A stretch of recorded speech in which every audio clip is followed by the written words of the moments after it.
chamados para o adorar e a Ele se entregar, em suas mãos sem descansar, pois a resposta vem dele, pois tu és santo, fiel conselheiro, príncipe da paz, refúgio verdadeiro, meu libertador e consolador, meu amado.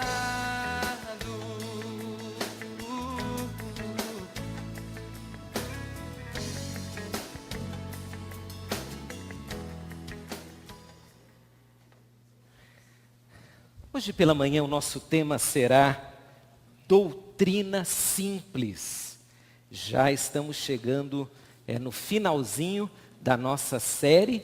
Nós vamos trabalhar hoje um verso e depois vamos acrescentar outros trechos da palavra de Deus para pensarmos sobre aquilo que pregamos e aquilo que vivemos. Talvez você saiba até de cor Tito 2:1. Tito, capítulo 2, verso 1, é uma frase bem curtinha.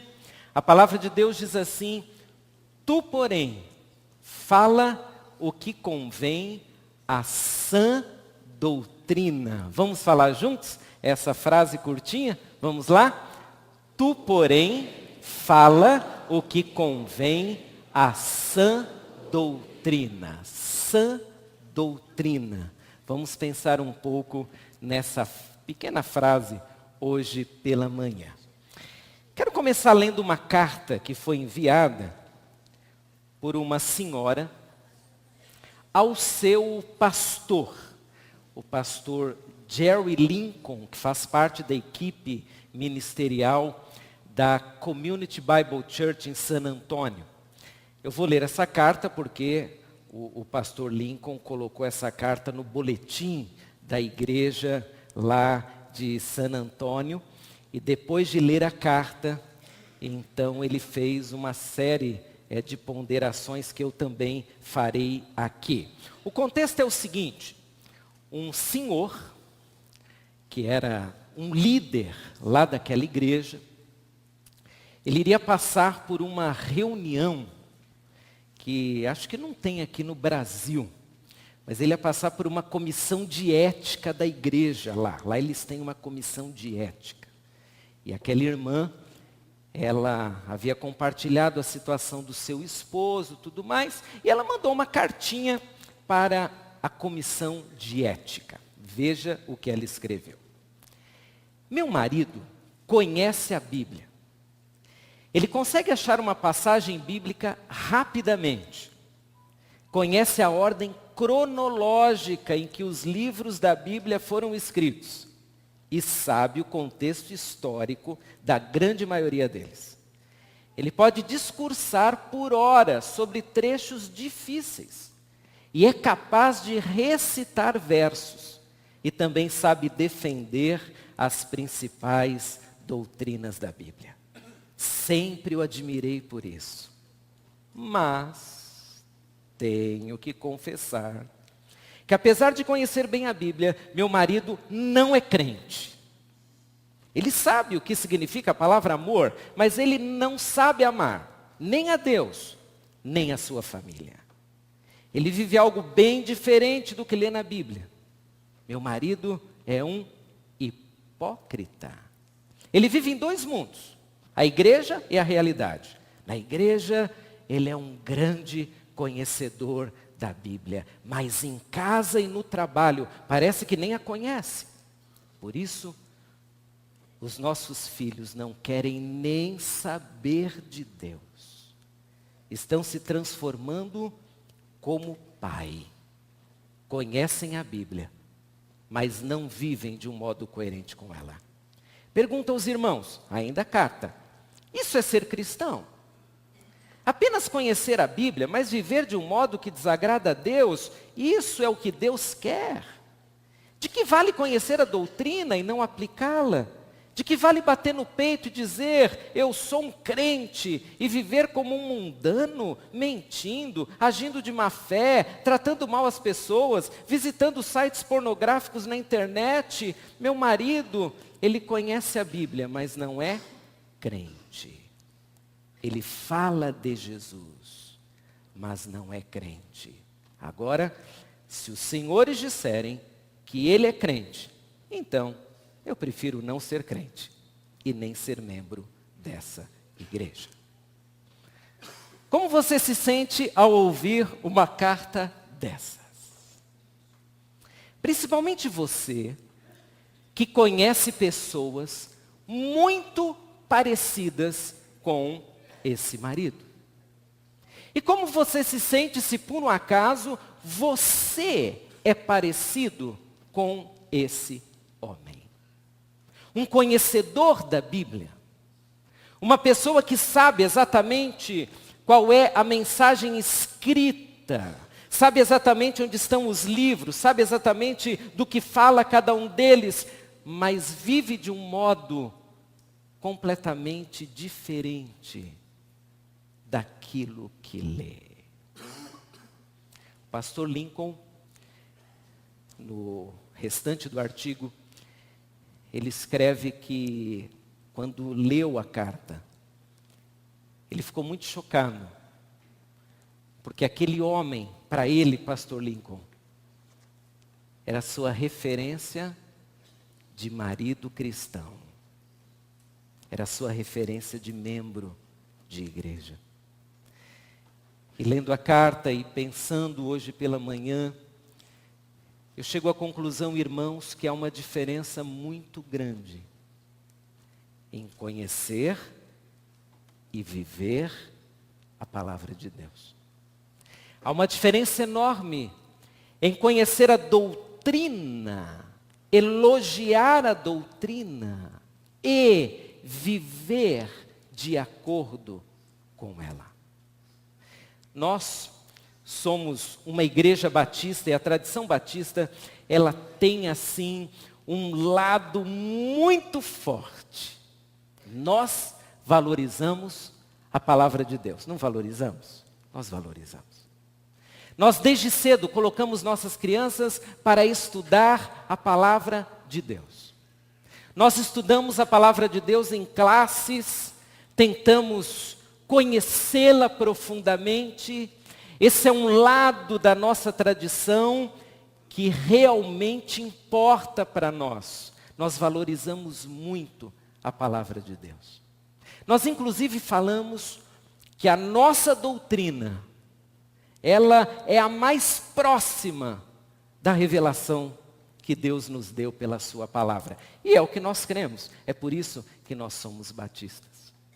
Mas nem sempre conhecer a Bíblia é sinônimo de responder a ela em obediência e com uma vida que expressa em atitudes os valores da palavra de Deus.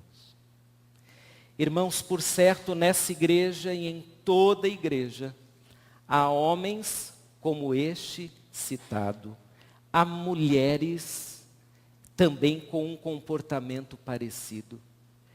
Talvez hoje pela manhã você se lembre de alguém que conhece a Bíblia, mas vive de um modo muito diferente daquilo que Deus diz.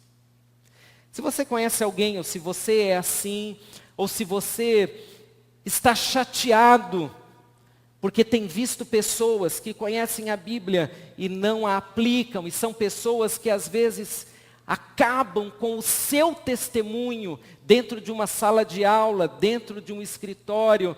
Se você se sente angustiado por tudo isso, nós vamos hoje pela manhã conversar sobre como nós podemos viver mais perto do que a palavra de Deus diz. E para isso, nós vamos começar com aquela frase, sã doutrina. Porque eu conheço, irmãos, várias pessoas, e talvez você seja uma delas, que diz assim, olha, eu sou da sã doutrina. Eu sou batista de carteirinha, eu conheço a Bíblia, eu sou crente de verdade, eu sigo a palavra de Deus mesmo. Quando o apóstolo Paulo escreveu a Tito e colocou lá sã doutrina, o apóstolo Paulo estava desafiando Tito a ensinar aos irmãos de que em meio a uma série de heresias, ele precisaria manter a sã doutrina. Mas afinal de contas, o que é a sã doutrina? No mundo pós-moderno, com toda essa crise enorme na moralidade, nos valores, o que é a sã doutrina? Eu comecei a pesquisar essa palavra, fiquei alguns dias pesquisando essa palavra. E primeiro eu vou dizer o que está escrito em alguns comentários e dicionários bíblicos sobre o que significa sã doutrina. A primeira coisa que eu descobri é a origem dessa expressão, que ela vem de uma palavra grega, que aqui foi traduzida por sã, que de fato traz a ideia da saúde, uma doutrina saudável. Mas a grande maioria dos dicionários diz que essa expressão, quando usada pelo apóstolo Paulo, ela traz assim uma ideia não apenas de saúde, mas de algo que não tem contaminação. E nós de fato cremos que a palavra de Deus, ela é pura, não tem contaminação.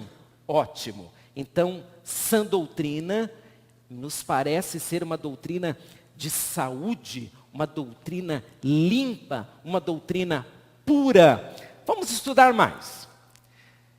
Segundo Kelly, que é um escritor e comentarista do Novo Testamento, ele diz que sã doutrina, veja aí, se refere para designar a mensagem cristã autêntica, conforme é aplicada à conduta.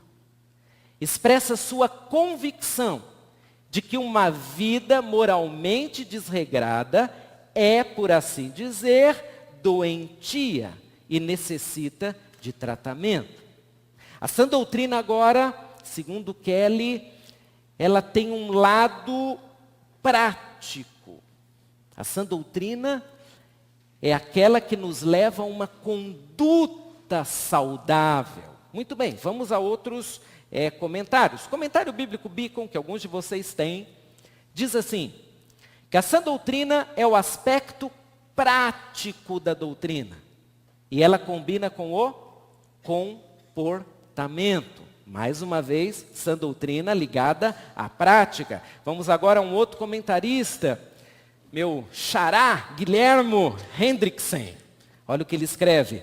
A expressão certamente significa que, como o autor a concebe, a doutrina e a vida devem se harmonizar. Ela é a chave de tudo o que se segue nesse trecho. De novo, prática, uma harmonia entre a doutrina e a vida. No comentário do Novo Testamento, interpretado versículo por versículo, também uma ideia. Trata-se de uma doutrina saudável que promove o bem-estar espiritual, em contraste com as doutrinas doentes e destruidoras, os gnósticos, caracterizadas principalmente por um afastamento entre o ensino e a prática, a vida e o texto. E o último comentarista que eu vou citar, Frank Tillman, olha o que ele escreve. A sã doutrina é o equilíbrio entre o conhecimento e a conduta. A sã doutrina é aquela que faz uma conexão entre o conhecimento de Deus e a ética aplicada. Muito bem, vamos colocar tudo isso agora num filtro. E o que nós temos como resultado de todas essas interpretações? Quando o apóstolo Paulo escreve sobre sã doutrina, ele não está pensando apenas no conhecimento. Ele está pensando na prática. Ele está pensando em algo que pode ser concebido em atitudes. E o contexto você talvez já conheça. O apóstolo Paulo, quando escreve a Tito, está escrevendo diante do crescimento de uma série de heresias. Heresias que se caracterizavam por um estudo filosófico, mas ao mesmo tempo uma vida desregrada. Pessoas estudavam o texto, inclusive o Antigo Testamento, mas viviam de uma forma completamente errada. E então, o apóstolo Paulo diz: pregue a sã doutrina. Porque a sã doutrina, meus irmãos, é exatamente a doutrina que pode ser aplicada, que se torna vida, que se torna comportamento. Meus amados, o que acontece conosco hoje acontecia lá na época do Novo Testamento. Pessoas se importam muito com o conhecimento do texto, mas não com uma vida que se comporta adequadamente diante do texto. Por isso, o primeiro elemento que a gente pode extrair da frase tão curtinha é o seguinte: a sã doutrina, ela é aplicável. A palavra de Deus nos foi dada não apenas para nós conhecermos o texto, mas para sermos transformados, para vivermos de um modo que agrada o nosso Deus. Deus não nos deu apenas um texto, Ele se revelou a nós. A Bíblia é muito mais como se fosse um bate-papo de Deus conosco, do que exatamente um livro difícil para entender. E aí, a carta daquela senhora à sua igreja, ela faz todo sentido. Porque quantas vezes você sentou-se diante da palavra de Deus, e quem sabe diante de um texto muito simples, como João 3,16, porque Deus amou o mundo. E quem sabe você disse assim: bom, eu quero entender essa frase. Então você, como eu, foi a diversos dicionários e percebeu que o amor vem do grego ágape, e você descobriu uma série de informações sobre aquela frase tão conhecida, sobre aquele verso, e você deu uma aula sobre aquilo, e aí você saiu e foi para casa, e de repente você não conseguiu amar nem os seus familiares. Você estudou o texto. Você sabe de onde vieram aquelas palavras no seu original. Você sabe o contexto histórico. Mas, meu querido, Deus nos deu da sua palavra para que fôssemos transformados por ela e vivêssemos de tal maneira que aquela palavra se torna viva. Não é como estudar filosofia, não é como estudar qualquer outra ciência, é Deus falando conosco. Se você diz que é a favor e é um defensor da sã doutrina, então saiba que o elemento que dirá se você é mesmo da sã doutrina, não é o quanto você conhece, mas é o quanto você aplica. É o quanto você vive da palavra, é o quanto a palavra faz sentido na sua vida. Quero te convidar a ler um texto, em Tiago agora, vamos fazer um passeio e depois retornaremos lá a Tito. Tiago é um livro da Bíblia extremamente prático. Ele é tão prático que Lutero nem gostava muito do livro de Tiago, porque ele achava que algumas pessoas fariam uma conexão errada entre a prática e entre a salvação. Mas é um livro prático, é um livro que nos diz como viver a palavra de Deus. Esse texto em especial, Tiago 1, 22 a 25, ele chega a doer quando nós lemos. Sejam praticantes da palavra, e não apenas ouvintes, enganando-se a si mesmos. Aquele que ouve a palavra, mas não a põe em prática, é semelhante a um homem que olha a sua face no espelho e depois de olhar para si mesmo, sai e logo esquece a sua aparência. Mas o homem que observa atentamente a lei perfeita, que traz a liberdade e persevera na prática dessa lei, não esquecendo o que ouviu, mas praticando-o, será feliz naquilo que fizer. Sejam praticantes. Apliquem a palavra de Deus. Vivam a palavra de Deus. E viver a palavra de Deus, irmãos, tem aspectos tão simples que nós poderíamos dizer que a sã doutrina é a doutrina simples. Quantas vezes eu e você ficamos empolgados com um texto da palavra de Deus, mas não transformamos aquele texto num comportamento adequado à nossa fé. Quantas vezes você leu mensagens de esperança e tem horas que a gente pega a palavra de Deus e nós precisamos tanto de uma mensagem de esperança. E Deus deu ali várias.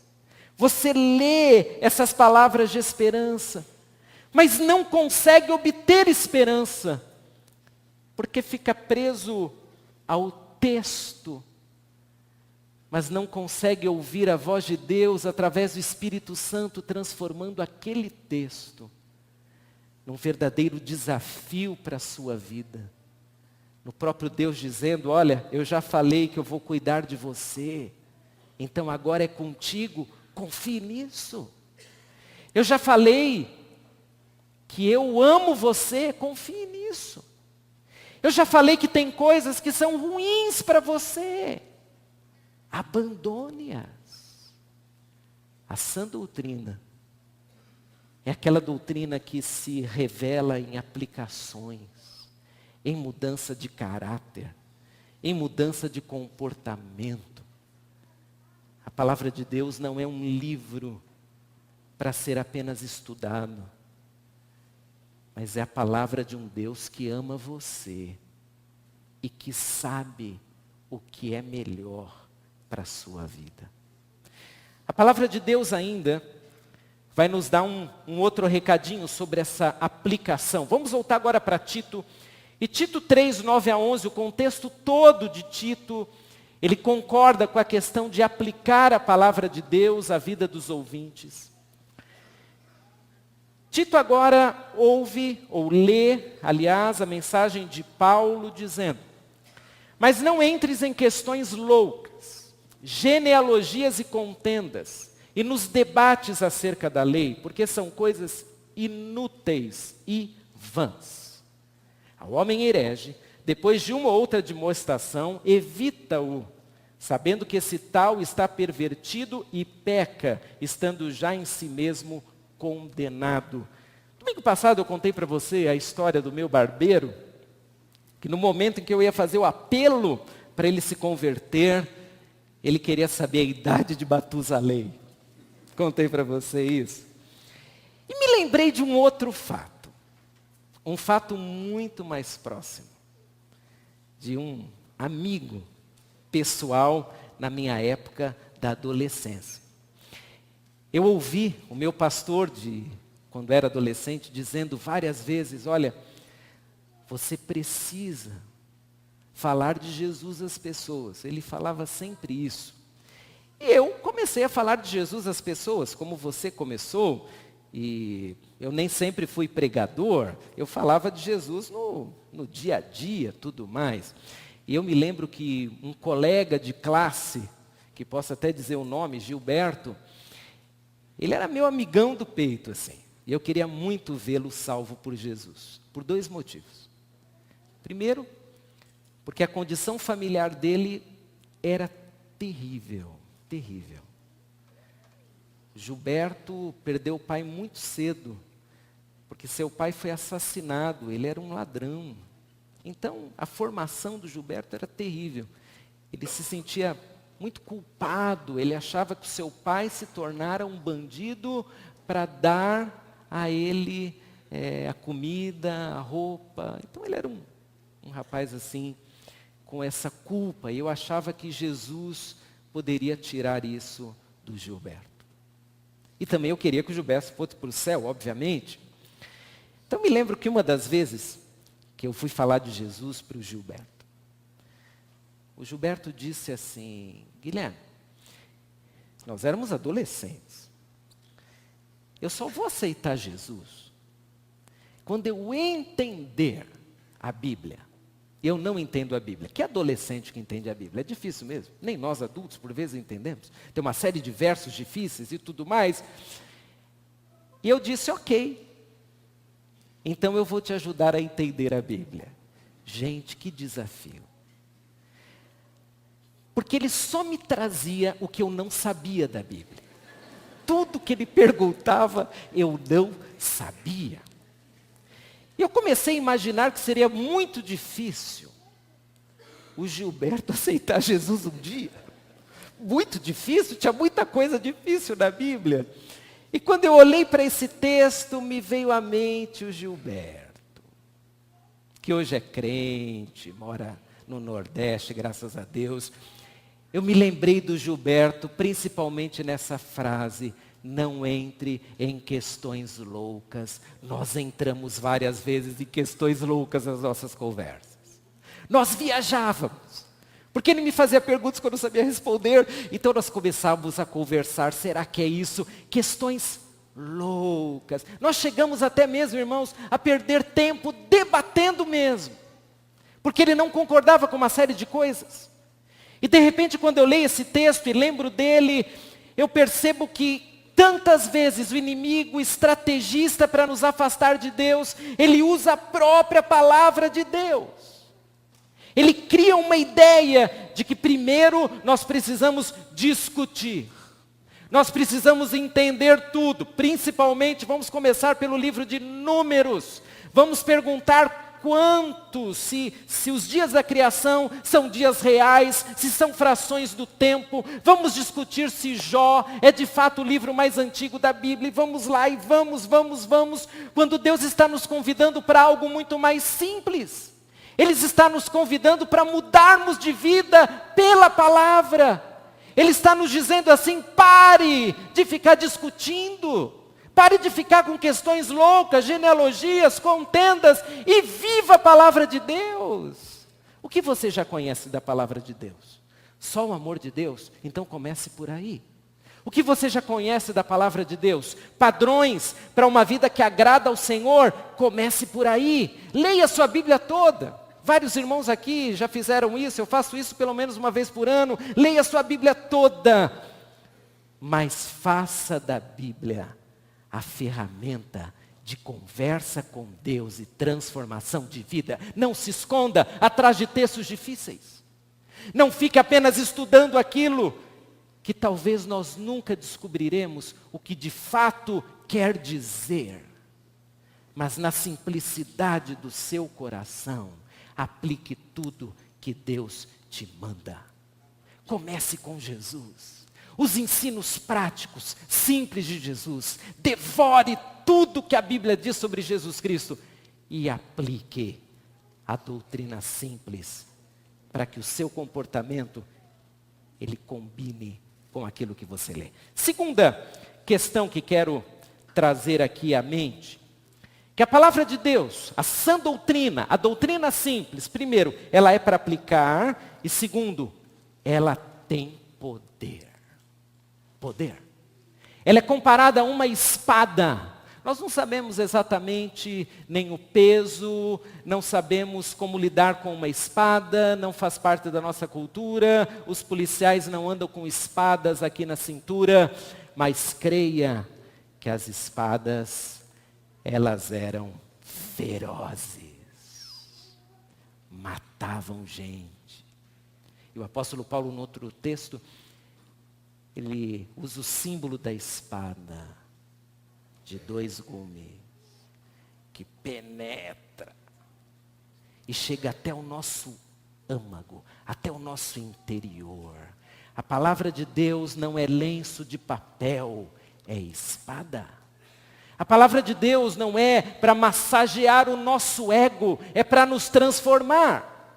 A palavra de Deus não é para ficar apenas sobre uma mesa como um objeto de estudo. Ela é poderosa para transformar a sua vida, porque ela é a revelação de Deus para nós. Deixa eu te convidar a ler Tito 1, 9 a 11. No mesmo contexto, o apóstolo Paulo diz agora a Tito: retendo firme a fiel palavra, que é conforme a doutrina, para que seja poderoso tanto para admoestar a sã doutrina, com a sã doutrina, como para convencer os contradizentes. Porque há muitos desordenados, faladores, vãos e enganadores, principalmente os da circuncisão, aos quais convém tapar a boca. Homens que transtornam casas inteiras, ensinando o que não convém por torpe ganância. Muito bem. O apóstolo Paulo está dizendo a Tito: Tito, com a palavra de Deus, você vai transformar o modo como algumas pessoas vivem. A palavra de Deus vai ser uma ferramenta para você olhar a transformação na vida dos desordenados, dos faladores, dos vãos, dos enganadores e de um pessoal aí chamado da circuncisão, que eram aqueles judaizantes que queriam Jesus, mas também queriam manter a doutrina judaizante. A Bíblia tem poder na sua vida, meu querido? Tem poder. Qual é a prova disso?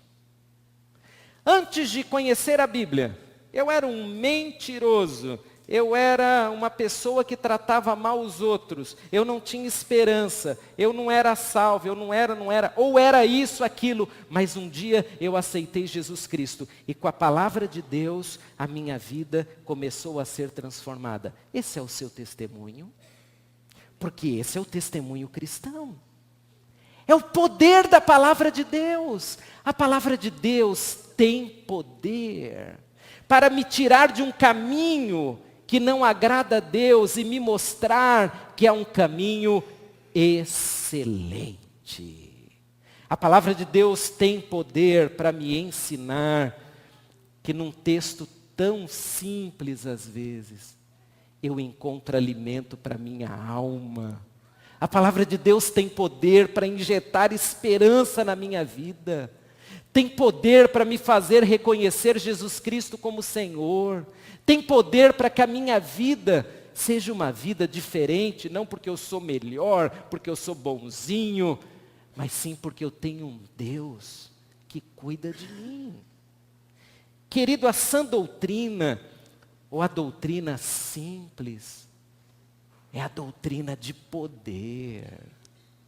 É a doutrina que me faz levantar depois de ter lido a Bíblia e dizer: Deus falou comigo.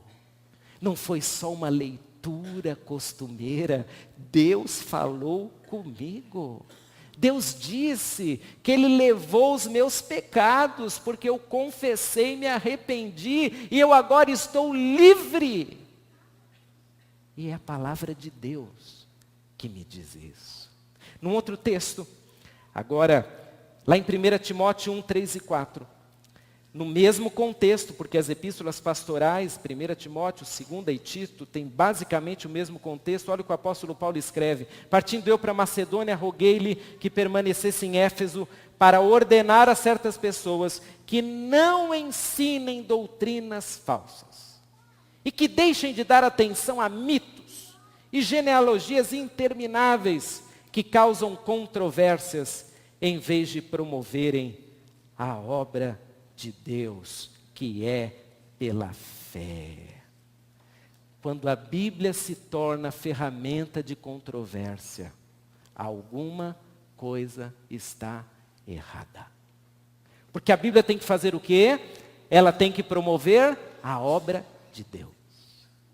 A Bíblia tem que mexer com você e comigo, para nós nos tornarmos pessoas melhores para o nosso Deus, para nós termos esperança na nossa vida, para nós termos um testemunho de poder, para nós consertarmos a nossa vida com a ajuda do Deus que nos deu a palavra. Como Deus quer transformar a nossa vida, irmãos? Todos nós. Mas enquanto a palavra de Deus for apenas um texto, isso não vai acontecer.